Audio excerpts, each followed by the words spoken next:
Boundary 2, we are given a question that find what value of x is x squared plus x minus 2, which is the numerator, all over x squared plus 4, the denominator, greater than 1 over 2. So writing down what we are given, we have that x squared plus x minus 2 all over x squared plus 4 greater than 1 over 2. Now, this is a quadratic inequality, not an algebra inequality. And what does that mean? It means that you're not going to express it as an algebra, because when you try to use algebra, you will try to break down. But whenever you're involving quadratic, you have to ensure you leave your answer in quadratic. So what do I mean? If I want to leave my answer in quadratic, I'll firstly need to cross multiply. So cross multiplying, I will have that 2 in the bracket of x squared plus x minus 2 greater than 1 in the bracket of x squared plus 4, closing the bracket. So in this case, I have it as 2x squared plus 2x minus 4 greater than x squared plus 4. The next thing to do is to collect like times. In collecting my like times, I'll bring whatever I have here to the other side, which is the left hand side of the equation. Bringing it down to the left hand side of the equation, I'm going to have 2x squared minus x squared, then plus 2x minus 4 greater than 0. So in this case, when I look at this carefully, 2x squared minus x squared, I'm going to be left with x squared plus 2x minus 4, I'm going to be left with minus 8 greater than 0. So the next thing to do is to factorize. So how do you factorize? You bring the first term multiplied by the last term. I have it as x squared multiplied by minus 8, and that gave me minus 8x squared. The question you ask yourself is, what number or two numbers I will times together to have minus 8x squared? And that same two number, when I add them together, I'm going to have it as plus 2x. And what are those two numbers? Those two numbers are typically your plus 4 and minus 2. Plus 4 and minus 2. So when I have my plus 4 multiplied by minus 2, I'm going to have it as minus 8. And when I have my plus 4 minus 2, I'm going to have it as plus 2. So these are the two numbers we ought to use, which is plus 4 and minus 2. So I'm going to input them into my quadratic expression. Okay, if putting them into my quadratic expression, which is going to be at the middle term, I'm going to have it as x squared plus 4x minus 2x minus 8 greater than 0. What did I do? I only substituted the middle term with plus 4 and minus 2. So in the next thing I'm going to do is to group them in a group of 2. Putting them in the group of 2, what's common here is x. Beginning at the x, I have it as s plus 4. The other one, what's common here is 2. Beginning at the 2, I have it as s plus 4. Closing the bracket, greater than 0. Now, if you look at it carefully, you see they are the same. So all you need to do is to bring the term that are outside. So I have it as s minus 2. Then I have it as s plus 4 greater than 0. So the next thing to do is to separate them by saying s minus 2 greater than 0 or s plus 4 greater than 0. So on the long run, I'm going to have the value of x to be greater than 2 or the value of s to be greater than 4. So in my previous example, I made you understand that you have to make sure that you confirm whether the expression of x is correct. And how do you do that? Let's do one after the other. The way you confirm is to use what you have for the factor as a side. So I have it as x minus 2 closing the bracket, then s plus 4. Okay, I think there's an error here. Yes, should be minus 4. Thank you for that. I really appreciate. So we have it here as s plus 4.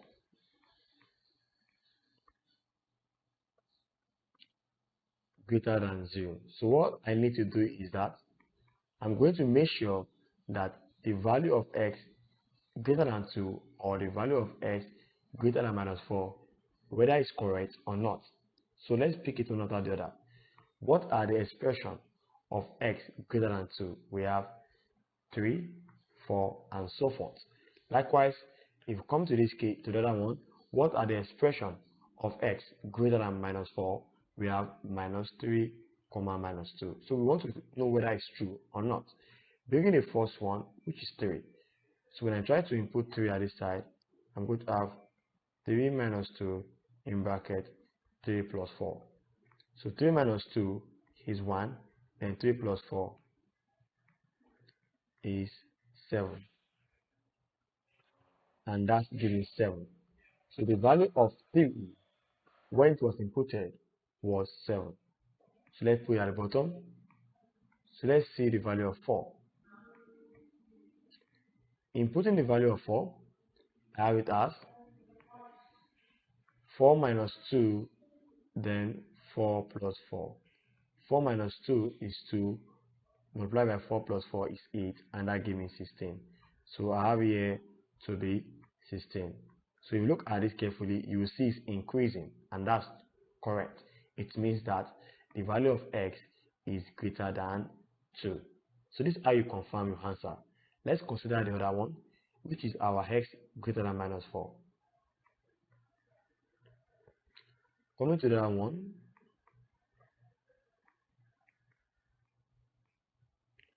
we have that our x is greater than minus 4, and the value of that can be minus 3. So bring your minus 3 as first to confirm. We have minus 3, minus 2, then minus 3 plus 4. So in this case, minus 3 minus 2 will give you minus 5. Multiplying that by that will give you 1. So my answer here is minus 5. So let's consider another one. So we have our value of minus 3 to be minus 5. Let's see the other one, which is minus 2. When you try to input the value of minus 2, what are we going to have? Inputting the value of minus 2, that means minus 2, then minus 2 plus 4. Minus 2 means minus 4 multiplied by 2, and that gives me minus 8. So let's look at this. Here is minus 8. If you look at this carefully, is it increasing or decreasing? Remember that minus 5 is greater than minus 8, so it's actually decreasing. And from the expression we are given about x, it says that our x is greater than or equals to, greater than minus 4, which is not obeying what we have. So in that kind of case, this expression is wrong. Instead of it to be x greater than minus 4, which is very wrong, it should be x less than minus 4, which is the right one. So we are going to pick this x less than minus 4, and the other side, which is our x greater than minus 2. So hence, we have that the value of x is greater than 2, or the x is less than minus 4.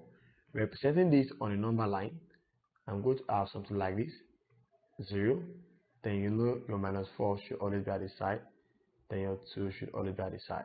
So if you want to write it, the value of my x is greater than 2, so it's going to be this way, while the value of my x is less than minus 4, so it's going to be this way. So this is how you express this on a number line. Okay, the next thing we are going to learn is absolute value. Absolute value. What's absolute value? Now, whenever I use the word absolute value, it actually symbolizes as this symbol where we have our a to either be any form of positive integers, always. So what does that mean? It means that I should not have a negative integers anytime we have an absolute value. For instance, let's assume I said I have absolute value of 2. The absolute value of 2 is still 2. When I have absolute value of minus 2, it's still going to what? It's still going to be 2. Why? The absolute value has cancelled the negative sign, making it what? 2. That's majorly what we refer to as absolute value. But for the case of inequalities, it's a different game entirely. Now, what does that mean? Let's assume I have that the absolute value of x greater than a. So for writing this in inequality or inequalities, you are going to have it as my x is greater than a or x is less than minus a. What do you observe? We see that a is having a positive sign and also that same a is having a negative sign. Okay, let me give another example. If I should have the same x, let's assume the same x is less than a. In this case, I'm going to have here as what? Minus a less than x and less than what? A. What do you observe? We have two values of a to be negative and another one to be positive. So this is how you solve absolute value. So if you want to solve them, you have to solve them separately by saying when my minus a is less than x, or when the same x rather is less than a. So you solve them separately to get your answer. Without wasting much of our time, let's solve a question on that then. Okay, look at our very first question, which is Adri 1. In Adri 1, we are given a question that says, solve the inequality and show the solution on a number line, in which we have the absolute value of x minus 1 less than or equals to 2. So how do you solve this?